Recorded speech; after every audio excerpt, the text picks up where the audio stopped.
আসসালামু আলাইকুম। গতকালকে এয়ার ইন্ডিয়া প্লেনটা যে ক্রাশ করলো, এই ক্রাশ হওয়ার পিছনে কারণ কি হতে পারে, এটা নিয়ে অনেক নিউজ চ্যানেল এবং অনেক পাইলট, অনেক নাম করে ইউনিভার্সিটির প্রফেসররা অনেক মতামত দিয়েছে।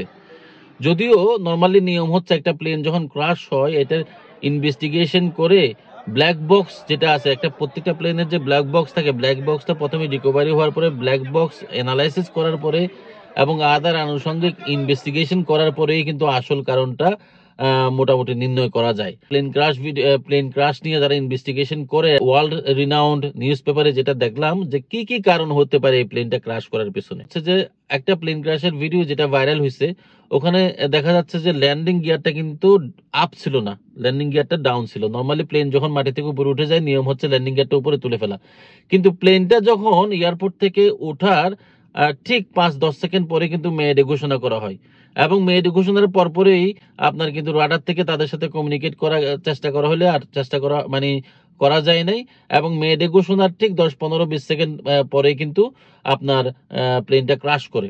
যে সার্ভাইভার মানে 200 কতজনের মধ্যে থেকে একজন ব্রিটিশ ইন্ডিয়ান সার্ভাইভার আছে, তার ইন্টারভিউ নিয়ে হলে সে বললো যে প্লেনটা উপরে ওঠার সাথে সাথে একটা বিগ একটা ব্যাং একটা সাউন্ড সে শুনছে। তো যারা এখন ইনভেস্টিগেশন করতেছে তারা বলতেছে নর্মালি ওই যে আহমেদাবাদ যে এয়ারপোর্ট, ওইটার একটা হিস্ট্রি হচ্ছে গত 5 বছরে 466টার মতো পাখিজনিত দুর্ঘটনা ওখানে হয়েছে, অর্থাৎ ওখানে প্রচুর পাখি থাকে। আর প্লেনটা যে প্লেন ক্রাশের ভিডিও অ্যানালাইসিস করে অনেকে বলতেছে যে নর্মালি প্লেনটা যখন ক্রাশ করার ঠিক আগের অবস্থায় যে সাউন্ডটা শোনা গেছে, ওই সাউন্ডটা হচ্ছে ডাবল ইঞ্জিন, অর্থাৎ ইঞ্জিন দুইটাই যদি বন্ধ থাকে, এর মধ্যে যে ম্যানুয়াল মেকানিক্যাল যে টারবাইন, ওই টারবাইনের যে সাউন্ড, ওই সাউন্ডটাই মানে অর্থাৎ টারবাইনটা অ্যাক্টিভ ছিল, অর্থাৎ ডাবল ইঞ্জিন ফেলিওর, এটা অনেকে বলতে যাচ্ছে। কারণ এই এরকম মডার্ন প্লেনের মধ্যে ডাবল ইঞ্জিন, একটা ইঞ্জিন যদি আপনার যদি বিকল হয়েও যায়, আরেকটা প্লেন দিয়ে আরামসে কিন্তু একটা পাইলট ল্যান্ডিং করতে পারে। আর দুইটা ইঞ্জিনে যখন আপনার বিকল হয়ে যায় তখন এই যে ম্যানুয়াল টারবাইন, মেকানিক্যাল টারবাইন যেটা পাখা, ওইটা ডাউন হয়, ওইটার মাধ্যমে পাইলট চেষ্টা করে নিরাপদ জায়গায় গিয়ে ল্যান্ডিং করার জন্য। কিন্তু এটা আপনার প্লেনটা মাটি থেকে উপরে ওঠার সাথে সাথে 400 কত ফিট কত মিটার উপরে ছিল, 600 কত মিটার উপরে ছিল, অর্থাৎ ওই হাইটটা এত বেশি লো ছিল, ওখান থেকে যখন ডাউনওয়ার্ড পর্যায়ে আসা শুরু করছে, তো নর্মালি যদি এটা ধরেন 10,000 ফিট উপরে যদি থাকতো তাহলে কিন্তু পাইলট যথেষ্ট সময় পেত ডিসিশন নেওয়ার জন্য ওই প্লেনটাকে যাতে একটা স্টেবল অবস্থায় আনা যায়। কিন্তু প্লেনটা এত বেশি মাটির থেকে এত বেশি কম মানে হাইটে ছিল যে এই পাইলট সময়ও পায় নাই অ্যাডজাস্ট করার জন্য।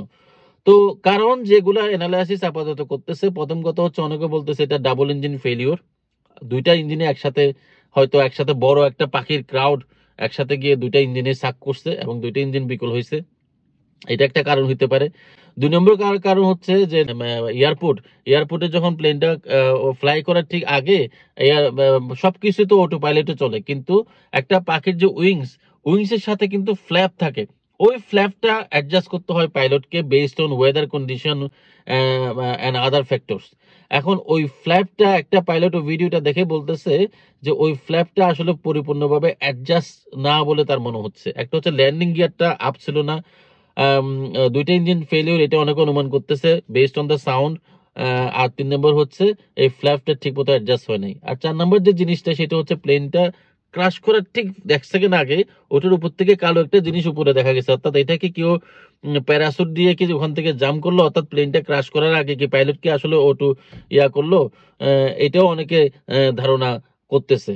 আর আমার ব্যক্তিগত, আমি যে প্লেন ক্রাশের অনেক ইনভেস্টিগেটিভ ডকুমেন্টারি দেখছি, ওখান থেকে আমার একটা ব্যক্তিগত ধারণা হচ্ছে মোস্ট অফ দ্য কেসেস যেটা হয়, যারা পাইলট তাদেরকে কিন্তু অনেক সিকিউরিটি চেক, ওদেরকে অনেক অনেক কেয়ারের মধ্যে রাখা হয়, কারণ ওদের মেন্টাল কন্ডিশনের উপরে পুরা এতগুলো যাত্রীর জীবন নির্ভর করে।